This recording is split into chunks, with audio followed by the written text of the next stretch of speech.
प्रणाम। प्रणाम प्रणाम प्रणाम मौसी।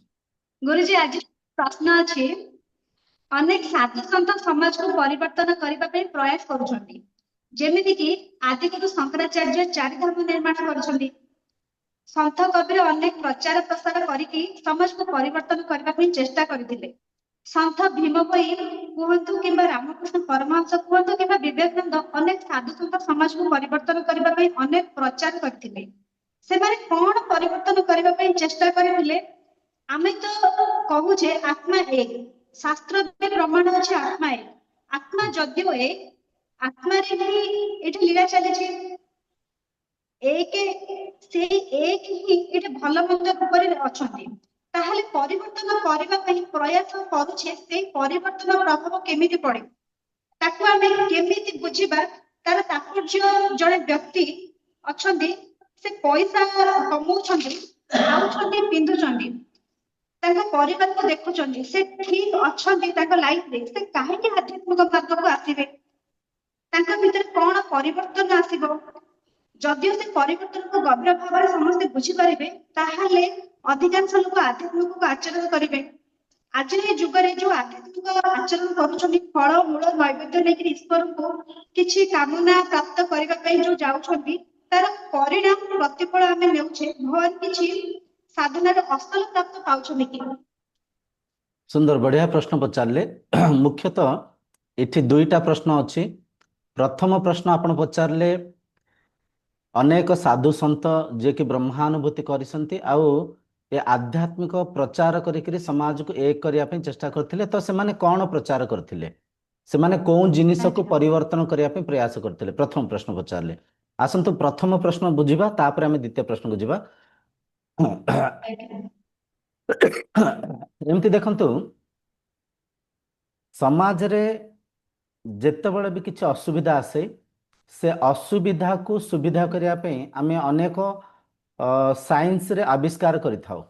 आमे देखंतु पानी जोंटी पानी मिलिलानी, पानीर अभाव असुविधा हला सेठी आमे अनुसंधान आरंभ कले।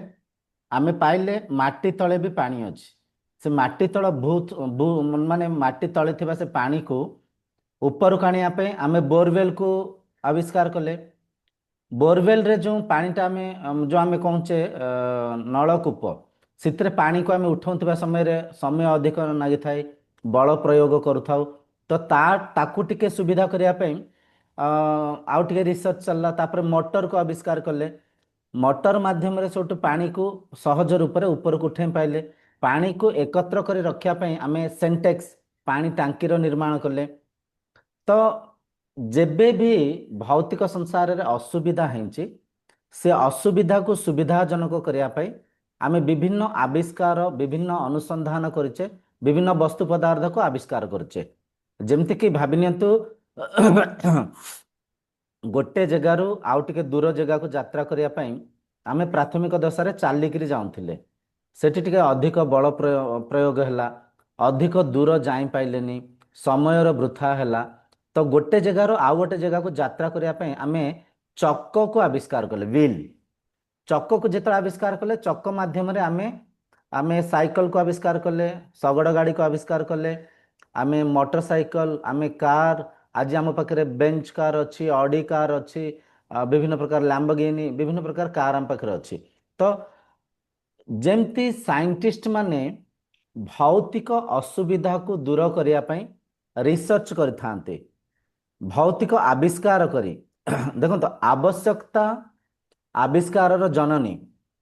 जोंठी भी आमे असुविधार सम्मुखीन होइचे से असुविधा को दूरीभूत करिया पे जेमती साइंटिस्ट माने भौतिक रिसर्च करथांती, भौतिक वस्तु पदार्थ को आविष्कार करथांती।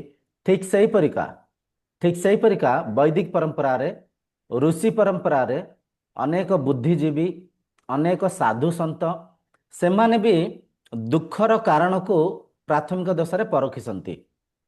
मु काहेकि दुखित होउछि, मु काहेकि कष्ट को भोगुछि, मु काहेकि पीड़ा को भोगुछि, मो दुखर मो कष्टर कारण कौन।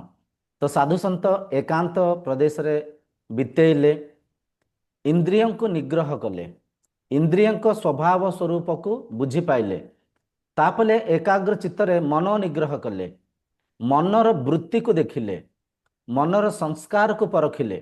ସେମାନେ ବୁଝିପାଇଲେ ଯେତେବେଳେ ଜଣଙ୍କ ଭିତରେ ଲୋଭ ଥାଏ, ଲୋଭସ୍ୟ ପାପ ପାପସ୍ୟ ମୃତ୍ୟୁ। ଜଣଙ୍କ ଭିତରେ ଯେତେବେଳେ ଲୋଭ ଥାଏ, ସେ ଲୋଭ ତାଙ୍କୁ ପାପ କରିବାରେ ପ୍ରେରିତ କରେ, ପାପ ମାଧ୍ୟମରେ ସେ କୁକର୍ମ କରନ୍ତି, କୁସଂସ୍କାରିତ ହେଇକି ମୃତ୍ୟୁ ଆଡ଼କୁ ଯାଇପାରନ୍ତି, ଯାଆନ୍ତି ଆଉ ମୃତ୍ୟୁରେ ତାଙ୍କ ଇଏ ସୁନ୍ଦର ଜୀବନକୁ ବୃଥା କରନ୍ତି। ତାପରେ ଦେଖିଲେ କ୍ରୋଧ, କ୍ରୋଧ ମାଧ୍ୟମରେ ମନ ଚଞ୍ଚଳ ହେଉଛି, ମନ ଅସ୍ଥିର ହେଉଛି, ଆମ ସୁନ୍ଦର ସମ୍ପର୍କ ଭାଙ୍ଗି ଯାଉଛି। ତ କ୍ରୋଧ କାହିଁକି ଧାରଣା ଜଣେ ବ୍ୟକ୍ତି କରୁଛନ୍ତି, କ୍ରୋଧର ପରିଣାମ ପ୍ରତିଫଳ କ'ଣ, କ୍ରୋଧକୁ ଦେଖିଲେ। କାମ ବିଚାର ମନରେ ଆସିଲେ ମନ କେମିତି ଚଞ୍ଚଳ ଅସ୍ଥିର ହେଉଛି। ରାବଣ ପରିକା ଏତେ ବଡ଼ ଜ୍ଞାନୀ ମଧ୍ୟ ମା ସୀତାଙ୍କୁ ଅପହରଣ କରି କେମିତି ତାଙ୍କ ସୁନାର ଲଙ୍କାକୁ ଚୂନା କରିଦେଲେ। ତ କାମକୁ ପରଖିଲେ। ଏହିପରିକା ମନର ରୋଗକୁ ସେମାନେ ପରଖିଲେ। ମନକୁ ଶାନ୍ତି, ମନକୁ ସ୍ଥିର, ମନକୁ ଏକାଗ୍ର କରିପାରିଲେ, ମନକୁ ଅନ୍ତର୍ମୁଖୀ କରିପାରିଲେ, ମନକୁ ସ୍ୱଚ୍ଛ ନିର୍ମଳ କରିପାରିଲେ, ମନକୁ ନିୟନ୍ତ୍ରିତ କରିପାରିଲେ ଜଣେ ମଣିଷ କେମିତି ସୁଖ ଅନୁଭବ କରିବ, କେମିତି ଶାନ୍ତିରେ ସେ ରହିପାରିବ, ଏ କଥାକୁ ସେ ଆବିଷ୍କାର କଲେ। ତ ଯେମିତି ସାଇଣ୍ଟିଷ୍ଟ ଆମେ ଭୌତିକ ଜଗତରେ ସେମାନେ ଉନ୍ନତି କରିବା ପାଇଁ ଚେଷ୍ଟା କରୁଛନ୍ତି, ଠିକ୍ ସେଇ ଭାବରେ ସାଧୁ ସନ୍ଥ ମଧ୍ୟ ଏ ଶରୀରକୁ, ଏ ପିଣ୍ଡକୁ ବ୍ରହ୍ମାଣ୍ଡ ସାଙ୍ଗରେ ତୁଳନା କରିକି ପରଖିଲେ। ଏ ଶରୀର ଭିତରେ ଯେଉଁ ପଞ୍ଚତତ୍ଵ ଅଛି, ସେ ପଞ୍ଚତତ୍ଵକୁ ପରଖିଲେ, ବୁଝିଲେ ଏ ଶରୀର କେମିତି ନିର୍ମାଣ ହେଇଛି, ଏ ଶରୀର କେଉଁ ଶକ୍ତିର ଆଧାରରେ ଜୀବିତ ଅଛି, ଏ ଶରୀର ପ୍ରାଣକୁ କେଉଁ ଶକ୍ତିର ମାଧ୍ୟମରେ ଆମେ ପରଖୁଛେ। ତାପରେ ଇନ୍ଦ୍ରିୟ ମନକୁ ପରଖିଲେ। ଧୀରେ ଧୀରେ ସମୟ ଆସିଲା, ସେ ଏକ ବିଷୟକୁ ଆବିଷ୍କାର କଲେ, ଏ ଶରୀର, ଇନ୍ଦ୍ରିୟ, ମନ, ବୁଦ୍ଧି, ଚିତ୍ତ, ଅହଙ୍କାରର ଊର୍ଦ୍ଧ୍ୱରେ ଏକ ଶକ୍ତି ଅଛି, ଯେଉଁ ଶକ୍ତିର ନାମ ଆମେ ଆତ୍ମା ଦେଇଛେ, ବ୍ରହ୍ମ ଦେଇଛେ, ଈଶ୍ୱର ଦେଇଛେ। ସେ ଶକ୍ତିକୁ ସେ ଆବିଷ୍କାର କଲେ, ସେ ତତ୍ଵକୁ ସେ ଚିହ୍ନିଲେ। ଆଉ ସେ ତତ୍ଵରେ ଆମେ ସମସ୍ତେ ଏକ, ସେ ତତ୍ଵରେ ଆମେ ଅଭିନ୍ନ, ସେ ତତ୍ଵରେ ଆମେ ଅଦ୍ୱୈତ। ତ ସାଧୁ ସନ୍ଥ ଯେତେବେଳେ ସେ ତତ୍ଵକୁ ସେ ଚିହ୍ନି ଯାଆନ୍ତି, ଏ ସତ୍ୟକୁ ସମାଜକୁ ଚିହ୍ନେଇବା ପାଇଁ ପ୍ରୟାସ କରନ୍ତି। ଏବେ ଦେଖନ୍ତୁ ସମାଜରେ ଆମ ଭିତରେ ଲୋଭ ବଢୁଛି, ଆମ ଭିତରେ ଈର୍ଷା ବଢୁଛି, ଆମ ଭିତରେ ଅମାନୁଷିକ ମାନେ ଗୁଣ, ରାକ୍ଷସ ଗୁଣ ବଢୁଛି। ତା କାରଣ କ'ଣ? ଆମେ ନିଜକୁ ଅଲଗା, ଏ ସଂସାରକୁ ଅଲଗା ଭାବି ନେଇଛେ, ମାନି ନେଇଛେ। ନିଜକୁ ଆମେ ତତ୍ଵରେ ଚିହ୍ନି ପାରୁନେ, ନିଜକୁ ଆମେ ଏ ଶରୀର ଦେହ ଭାବରେ ଚିହ୍ନିଛେ। ତା କାରଣ କ'ଣ? ଆଧ୍ୟାତ୍ମିକତାର ସଠିକ ପ୍ରଚାର ହଉନି, ବୈଦିକ ପରମ୍ପରାର ସଠିକ ପ୍ରଚାର ହଉନି, ଯାହାର ପରିଣାମ ପ୍ରତିଫଳ ସ୍ୱରୂପ ଆମେ ନିଜକୁ ଦେହ ମାନିଛେ, ସୁଖ ପାଇଁ, ସୁବିଧା ପାଇଁ, ଆନନ୍ଦ ପାଇଁ ବିଭିନ୍ନ ଭୌତିକ ଯୋଜନା କରୁଛେ। କିନ୍ତୁ ଅଜାଣତରେ ଆମେ ଏମିତିଆ କିଛି କାମ କାର୍ଯ୍ୟ କରୁଛେ, ଆମେ ସୁଖର ଯୋଜନା କରି ଦୁଃଖରେ ଦୁଃଖିତ ହେଇଯାଉଛେ।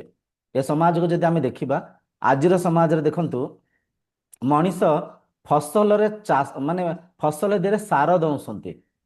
ସାର ଦେଲେ ରୋଗରେ ଆମେ ପୀଡ଼ିତ ହେବା। ଆମେ ଯଦି ସାର ଦେଇକି ଗୋଟେ ଫସଲକୁ ନିର୍ମାଣ କଲେ, ସେ ଫସଲ ଜଣେ ମଣିଷ ଖାଇବ, ସେ ମଣିଷ ଭିତରକୁ ସେ ସାରଟା ଯିବ, ତା ଶରୀରରେ କେତେ ତ୍ରୁଟି ଆସିବ, ଏ କଥାକୁ ଆମେ ବୁଝିପାରୁନେ।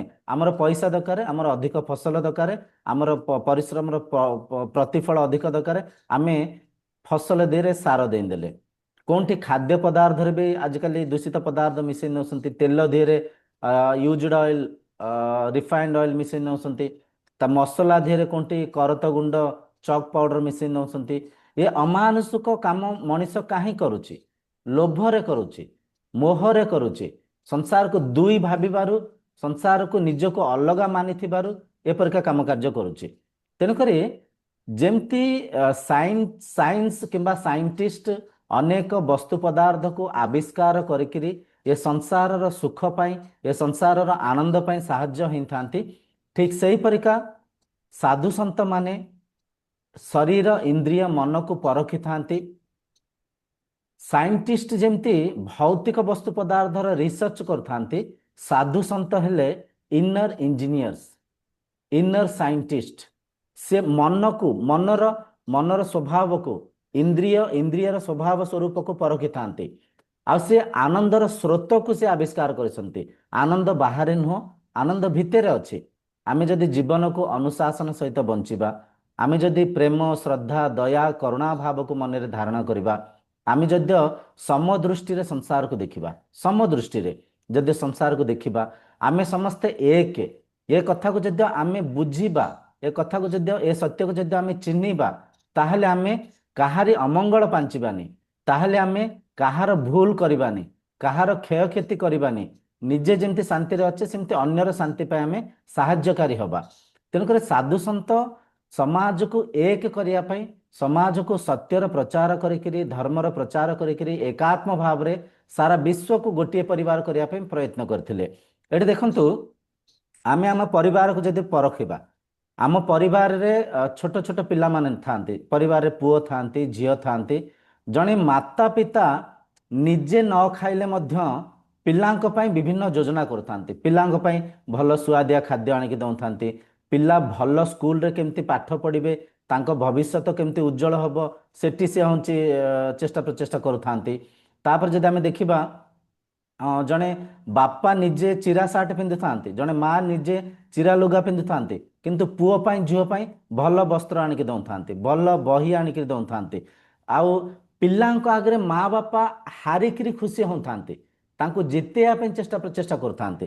ମାନେ ସେଠି ଯଦି ଆମ ମନସ୍ଥିତିକୁ ପରଖିବା, ମଣିଷର ମନସ୍ଥିତିକୁ ପରଖିବା, ମାତା ପିତା ରୂପକ ସେ ଶରୀର ପିଲାଙ୍କର ସୁଖ ପାଇଁ, ସୁବିଧା ପାଇଁ ନିଜର ତ୍ୟାଗ କରୁଥାନ୍ତି, ଆଉ ସେଠି ଆନନ୍ଦ ପ୍ରାପ୍ତି କରୁଥାନ୍ତି, ସେଠି ଖୁସି ପ୍ରାପ୍ତ କରିଥାନ୍ତି। ଦେଖନ୍ତୁ, ସେଇ ମଣିଷ, ସେଇ ମନ, ସେଇ ପ୍ରକୃତି, କିନ୍ତୁ କେଉଁଠି ପରସିକିରି ଆନନ୍ଦ ମିଳୁଛି, କେଉଁଠି ତାଙ୍କୁ ଦେଇକିରି, ତାଙ୍କୁ ପିଲାଙ୍କୁ ଜିତେଇକିରି ଖୁସି ହେଉଛନ୍ତି, ପିଲାଙ୍କ ଭବିଷ୍ୟତର କଳ୍ପନା କରୁଛନ୍ତି।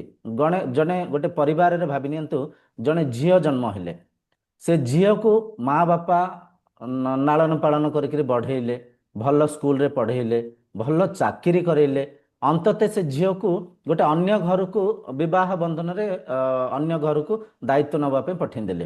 ମାନେ ଦେଖନ୍ତୁ, ସେଠି ମା ବାପା କିଛି ଉପକୃତ ହେଉନାହାନ୍ତି, କିନ୍ତୁ ସେ ଝିଅ ମାଧ୍ୟମରେ ଅନ୍ୟଙ୍କୁ ସୁଖ ଦେବା ପାଇଁ, ଅନ୍ୟଙ୍କୁ ଶାନ୍ତି ଦେବା ପାଇଁ, ଗୋଟେ ପରିବାରକୁ ପରିଚାଳନା କରିବା ପାଇଁ ସେ ତ୍ୟାଗ ଭାବରେ ସେ ଝିଅକୁ ଛାଡ଼ି ଦେଉଛନ୍ତି। କାହିଁକିନା ସେ ମା ବାପା କୋଉଠି ନା କୋଉଠି ଏ କଥାକୁ ବି ଜାଣିଛନ୍ତି, ଅନ୍ୟଙ୍କ ଝିଅ ଆଜି ଆମ ଘରକୁ ଆସିଛି, ଆମ ଘରକୁ ସେ ପରିଚାଳନା କରୁଛନ୍ତି, ଆମ ପରିବାରକୁ ଶୃଙ୍ଖଳିତ ରଖିଛନ୍ତି, ଆମର ସେବା ଯତ୍ନ କରୁଛନ୍ତି। ତ ଏଠି ଦେଖନ୍ତୁ, ଆମେ ଯେମିତି ଆମ ନିଜ ପରିବାର ଆଗରେ ନିଜେ କଷ୍ଟରେ, ପୀଡ଼ାରେ, ଦୁଃଖରେ ଥାଇକିରି ମଧ୍ୟ ଆମ ପିଲାଛୁଆଙ୍କୁ, ଆମ ମା ବାପାଙ୍କୁ, ଆମ ଆତ୍ମୀୟ ବନ୍ଧୁଙ୍କୁ ଆମେ ସୁଖ ସୁବିଧା ଦେବା ପାଇଁ ଚେଷ୍ଟା କରୁଛେ, ଯେତେବେଳେ ଆମେ ଏ ସତ୍ୟକୁ ଜାଣିବା, ସାରା ସଂସାର ଏକ ପରିବାର, ସାରା ବିଶ୍ୱ ଏକ ପରିବାର, ଆମେ ସମସ୍ତେ ଅଦ୍ୱୈତ, ଆମେ ସମସ୍ତେ ଅଭିନ୍ନ, ସେଇ ଭାବ ଯେତେବେଳେ ମନରେ ଆସିବ, ସେଇ ସତ୍ୟକୁ ଯେତେବେଳେ ଆମେ ସମସ୍ତେ ଚିହ୍ନିବା, ସେତେବେଳେ ତ୍ୟାଗରେ ଖୁସି ମିଳିବ, ଅନ୍ୟକୁ ସୁଖ ଦେବାରେ ଆନନ୍ଦ ମିଳିବ, ସ୍ୱାର୍ଥ ବଢ଼ିବନି, ଲୋଭ ବଢ଼ିବନି, କ୍ରୋଧ ବଢ଼ିବନି, ମଣିଷ ଭିତରେ ଈର୍ଷା ବଢ଼ିବନି। ମଣିଷ ଆଜି ଯେଉଁ ଦାନବ ତୁଲ୍ୟ ହେଇକା ଯାଉଛି, ସେ କ୍ରୂର ସ୍ୱଭାବ, ସେ ଅମାନୁଷିକ ମନୋବୃତ୍ତି ମଣିଷ ଭିତରେ ରହିବନି। ତେଣୁକରି ଆଧ୍ୟାତ୍ମିକତା ଆମକୁ ସତ୍ୟକୁ ଚିହ୍ନାଇ, ତତ୍ତ୍ୱକୁ ବୁଝାଏ, ଏକାତ୍ମ ଭାବରେ ଆମେ ସମସ୍ତେ ଗୋଟିଏ ପରିବାର ହେଇକିରି, ଜଣେ ଜଣଙ୍କର ସାହାରା ହେଇକିରି, ଜଣେ ଜଣକୁ ସାହାଯ୍ୟ କରିକିରି ଆମେ ସମାଜରେ ସମସ୍ତେ ଶାନ୍ତି ଆନନ୍ଦରେ ବଞ୍ଚିବାରେ ଆମକୁ ଆଧ୍ୟାତ୍ମିକତା ସାହାଯ୍ୟ କରିଥାଏ, କିମ୍ବା ସାଧୁ ସନ୍ଥ ଆମକୁ ସାହାରା ହେଇଥାନ୍ତି, ସାହାଯ୍ୟ କରିଥାନ୍ତି। ଯେମିତି ସାଇଣ୍ଟିଷ୍ଟ ଆମକୁ ଭୌତିକ ବସ୍ତୁ ପଦାର୍ଥକୁ ଆବିଷ୍କାର କରି, ଆବଶ୍ୟକ ବସ୍ତୁ ପଦାର୍ଥକୁ ସଜାଡ଼ିକିରି ଦେଇକିରି ଆମକୁ ଭୌତିକ ଶାନ୍ତି ପାଇଁ ସେମାନେ ସାହାଯ୍ୟ କରୁଛନ୍ତି, ଠିକ୍ ସେମିତି ସାଧୁ ସନ୍ଥମାନେ ମନ ଇନ୍ଦ୍ରିୟଙ୍କୁ ପରଖିକିରି, ନିଜର ସତ୍ ସତ୍ତାକୁ ଜାଣିକିରି ସମାଜକୁ ଏକ କରିବା ପାଇଁ, ବସୁଦୈବ କୁଟୁମ୍ବ କରିବା ପାଇଁ ପ୍ରୟାସ କରିଥାନ୍ତି। ତ ଆଧ୍ୟାତ୍ମିକତାରେ ଯେଉଁଠି ବି ଅନ୍ଧବିଶ୍ୱାସ ଆସୁଛି, ଆଧ୍ୟାତ୍ମିକତାରେ ଯେଉଁଠି ବି ସ୍ୱାର୍ଥ ଆସୁଛି, ଇନ୍ଦ୍ରିୟ ସୁଖ ପାଇଁ ଆମେ ଯୋଜନା କରୁଛେ, ନିଶ୍ଚୟ ସେ ଅନ୍ଧବିଶ୍ୱାସକୁ ଟିକେ ଆମେ ବିବେକକୁ ଜାଗୃତ କରି ପରଖିବାର ଆବଶ୍ୟକ ଅଛି, ବୁଝିବାର ଆବଶ୍ୟକ ଅଛି। ଆଧ୍ୟାତ୍ମିକତାର ଉଦ୍ଦେଶ୍ୟ ହେଲା ସଂଯମତା, ଆଧ୍ୟାତ୍ମିକତାର ଉଦ୍ଦେଶ୍ୟ ହେଲା ଦୟା, ପ୍ରେମ, ଶ୍ରଦ୍ଧା, କରୁଣା ଭାବକୁ ମନରେ ଧାରଣ କରିବା। ଆଧ୍ୟାତ୍ମିକତାର ଉଦ୍ଦେଶ୍ୟ ହେଲା ମନକୁ ସ୍ୱଚ୍ଛ କରିବା, ନିର୍ମଳ କରିବା, ସମଦୃଷ୍ଟିରେ ସଂସାରକୁ ଦେଖିବା। ଯେମିତି ମୋ ସୀମିତ ପରିବାର, ସେମିତି ଏ ସାରା ବିଶ୍ୱ ଗୋଟେ ପରିବାର, ସେମିତି ଆମେ ସମସ୍ତେ ଏକ, ଆମେ ସମସ୍ତେ ଅଭିନ୍ନ, ଆମେ ସମସ୍ତେ ଅଦ୍ୱୈତ, ଆମେ ସମସ୍ତେ ଏକ, ଗୋଟିଏ ପରିବାର। ତ ଏଇଥିପାଇଁ ଆଦିଗୁରୁ ଶଙ୍କରାଚାର୍ଯ୍ୟ ଚାରି ଧାମର ନିର୍ମାଣ କରିଥିଲେ। ଚାରି ଧାମର ନିର୍ମାଣ କରିବାର ଉଦ୍ଦେଶ୍ୟ ଥିଲା ବ୍ରହ୍ମଜ୍ଞାନର ପ୍ରଚାର ହବ, ତତ୍ଵ ଚର୍ଚ୍ଚା ହବ, ବେଦ ବେଦାନ୍ତ ଉପନିଷଦର ପ୍ରଚାର ହବ। ଦେଖନ୍ତୁ, ମଣିଷ ମନ ଯଦି ବିଗୁଡୁଛି, ସେ ମଣିଷ ନିଜେ ବି ଅଶାନ୍ତିରେ ରହୁଛି, ସମାଜର ଅଶାନ୍ତି ପାଇଁ ବିଭିନ୍ନ ସ୍ୱାର୍ଥୀ କାର୍ଯ୍ୟ କରୁଛି, ବିଭିନ୍ନ ଅମାନୁଷିକ କାମ କରୁଛି।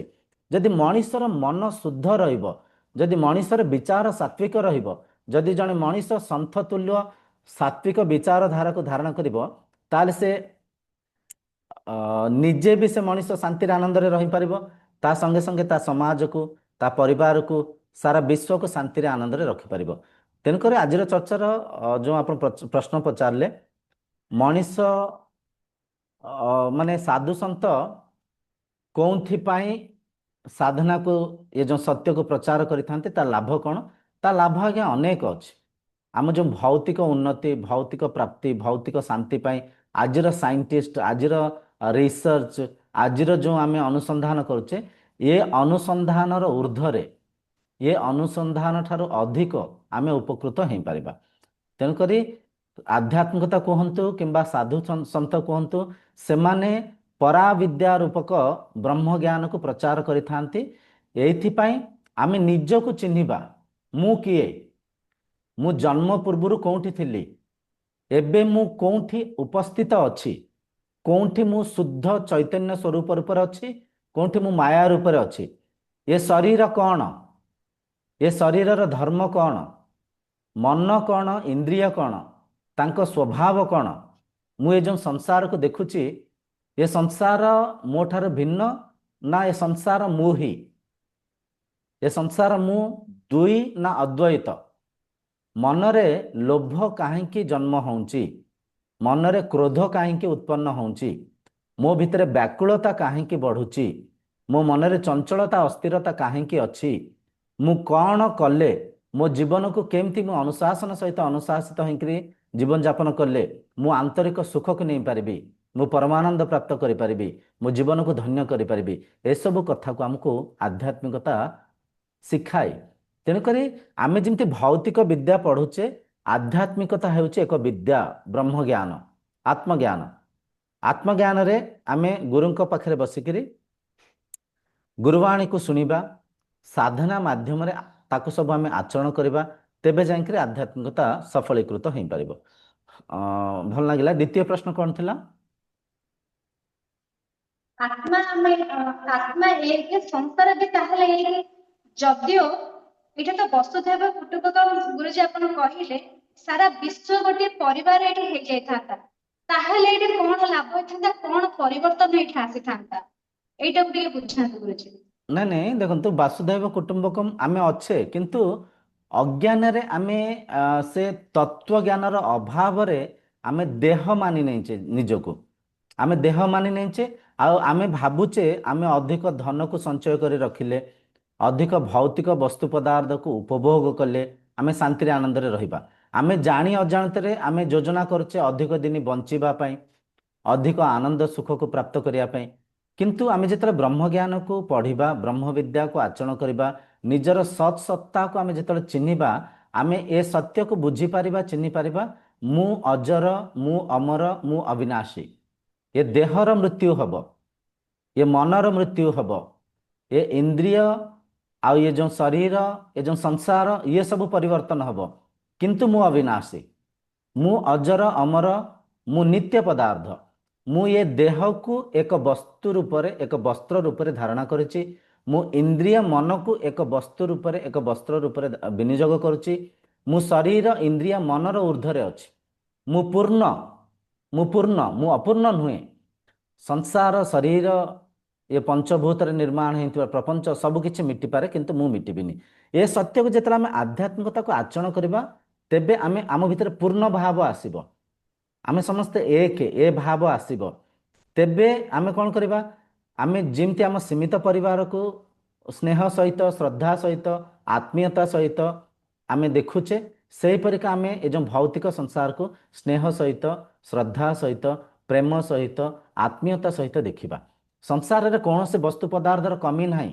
ଖାଦ୍ୟ, ପେୟ, ବସ୍ତ୍ର, ଗୃହ ସବୁ ଜିନିଷରେ ପରିପୂର୍ଣ୍ଣ ଅଛି। କେବଳ ଲୋଭ ମୋହରେ ଇନ୍ଦ୍ରିୟ ସୁଖର ଯୋଜନା କରି କୋଉଠି କିଏ ସେ ଭୌତିକ ବସ୍ତୁ ପଦାର୍ଥକୁ ଦୁରୁପଯୋଗ କରି ଫୋପାଡୁଛନ୍ତି ତ କୋଉଠି କିଏ ଆବଶ୍ୟକ ବସ୍ତୁ ପଦାର୍ଥକୁ ପାଇପାରୁନାହାନ୍ତି। ତ ବସୁଧୈବ କୁଟୁମ୍ବକମ୍, ଆମେ ଗୋଟିଏ ପରିବାରରେ ଅଛେ କାହିଁକିନା ଆମ ସମସ୍ତଙ୍କର ସ୍ରୋତ ସେଇ ଏକ ଆତ୍ମା। ଆମେ ଗୋଟେ ଏମିତିଆ ବନ୍ଧନରେ ଅଛେ, ଆମେ ଚାହିଁଲେ ମଧ୍ୟ ଆମ ବନ୍ଧନକୁ ଭାଙ୍ଗି ପାରିବାନି। ଶରୀର ସ୍ତରରେ ଆମେ ଭାଇ ଭାଇ ଠାରୁ ଭିନ୍ନ ହେଇଯାଉଛେ, ବାପା ପୁଅ ଭିନ୍ନ ହେଇଯାଉଛନ୍ତି, କୋଉଠି ସ୍ୱାମୀ ସ୍ତ୍ରୀ ଡିଭୋର୍ସ ହେଇକରି ଅଲଗା ହେଇଯାଉଛନ୍ତି, କିନ୍ତୁ ଆତ୍ମୀୟ ବନ୍ଧନରେ ଆମେ ଯେଉଁ ବନ୍ଧନରେ ଅଛେ, ଆମେ ଚାହିଁଲେ ମଧ୍ୟ ଆମ ବନ୍ଧନକୁ ଭାଙ୍ଗି ପାରିବାନି। ଆମ ସମ୍ପର୍କ ଗୋଟେ ଗଛ ବୃକ୍ଷ ସାଙ୍ଗରେ ଅଛି, ଆମ ସମ୍ପର୍କ ଗୋଟେ ପଶୁ ପକ୍ଷୀ ସାଙ୍ଗରେ ଅଛି, ଆମ ଆତ୍ମୀୟ ବନ୍ଧନ ଏ ସଂସାରର ପ୍ରତ୍ୟେକ ଜୀବ ସାଙ୍ଗରେ, ପ୍ରତ୍ୟେକ ଶରୀର ସାଙ୍ଗରେ ଆମେ ଆତ୍ମା ସ୍ତରରେ ଏମିତିଆ ବନ୍ଧନରେ ଅଛେ, ଆମ ବନ୍ଧନକୁ ଆମେ ଯେତେ ଚେଷ୍ଟା କଲେ, ଆମେ ସତ ଚେଷ୍ଟା କଲେ ମଧ୍ୟ ସେ ବନ୍ଧନକୁ ଭାଙ୍ଗି ପାରିବାନି। ଏପରିକା ବନ୍ଧନରେ ଅଛେ। ତ ଏସବୁ ଜିନିଷ ଆମେ ଜାଣିବା କେତେବେଳେ?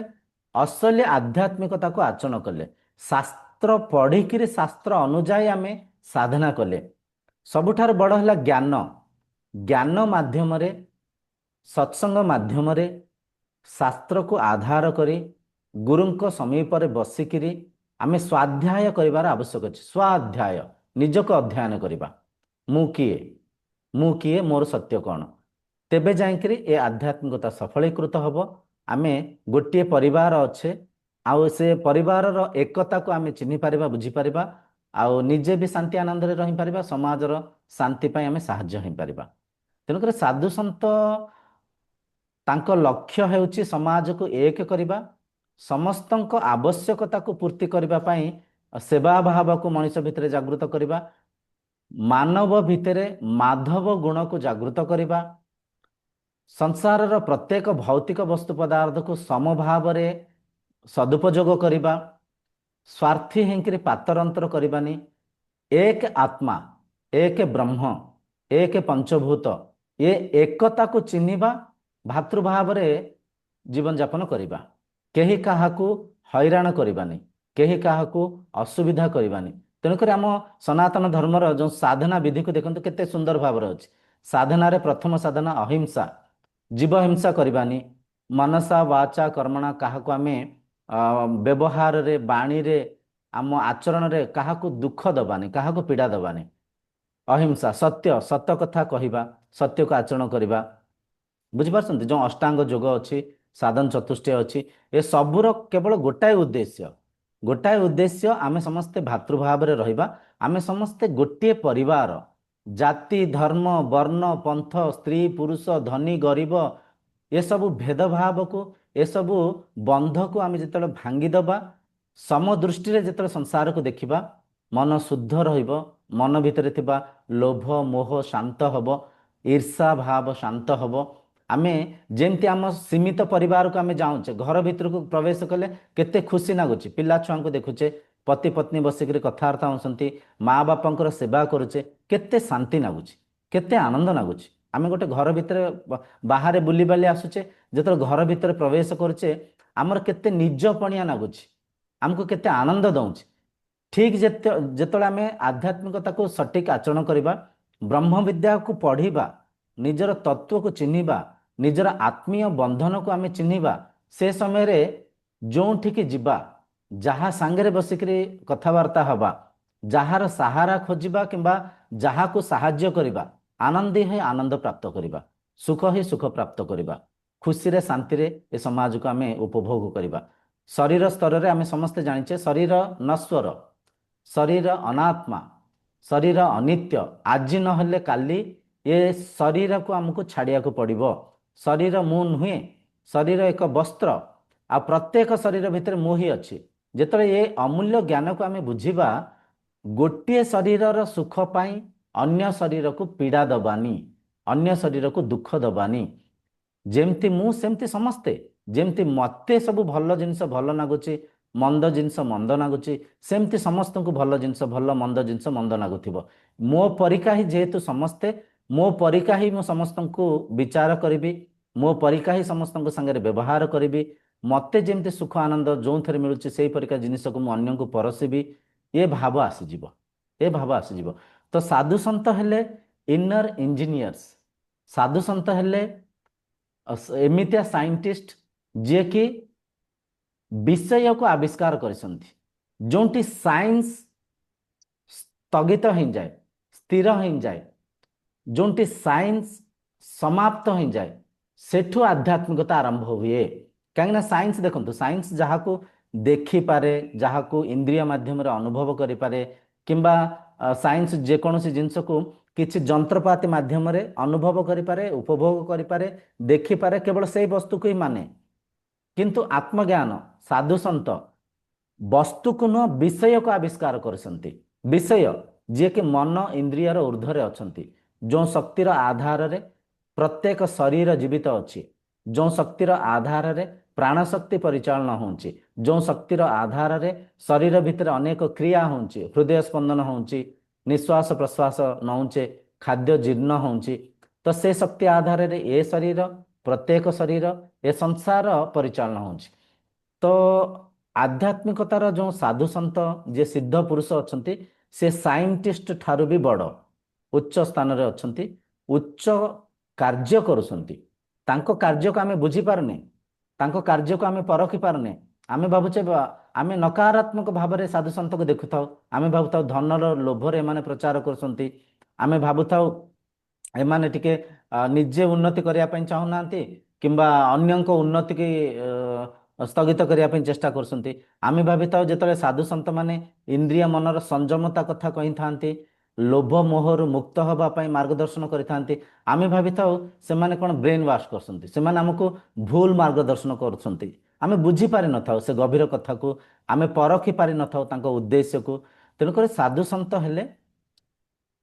जो गोटे बढ़िया भजन अच्छी आप शुणिथिबे धरणी मार योग्य संतान से माने समाज को एक करी आत्मीयता सहित जीवन यापन करिबारे शांति आनंद रे ब्रह्मलीला को करिबारे सहायक ही थांती प्रचार करुथांती एटा हला आजिर चर्चार उद्देश्य आउ भल लागिला आजिर प्रश्न आम एपरिका आगामी दिन रे भी अनेक चर्चा हबा आध्यात्मिकता कौन सर्वप्रथम आम बुझा आध्यात्मिकता भोग प्रसाद देकरी नैवेद्य देकरी प्रणाम करवा नुहे आध्यात्मिकता है अंतर्यात्रा करवा निजर तत्व को बुझा निजर आत्मतत्व को चिन्हवा मु किए मु कौठी अच्छी जन्म पूर्व कौठी थी मृत्यु पर मु कुआड़े जीवी मु आसी जीवी ना मु थेली अच्छी रही निजर तत्व निजर तत्व को चिन्हवाई आध्यात्मिकता को आम आचरण करवा मठ मंदिर जीवा कौन से भौतिक वस्तु पदार्थ पाइबा नुह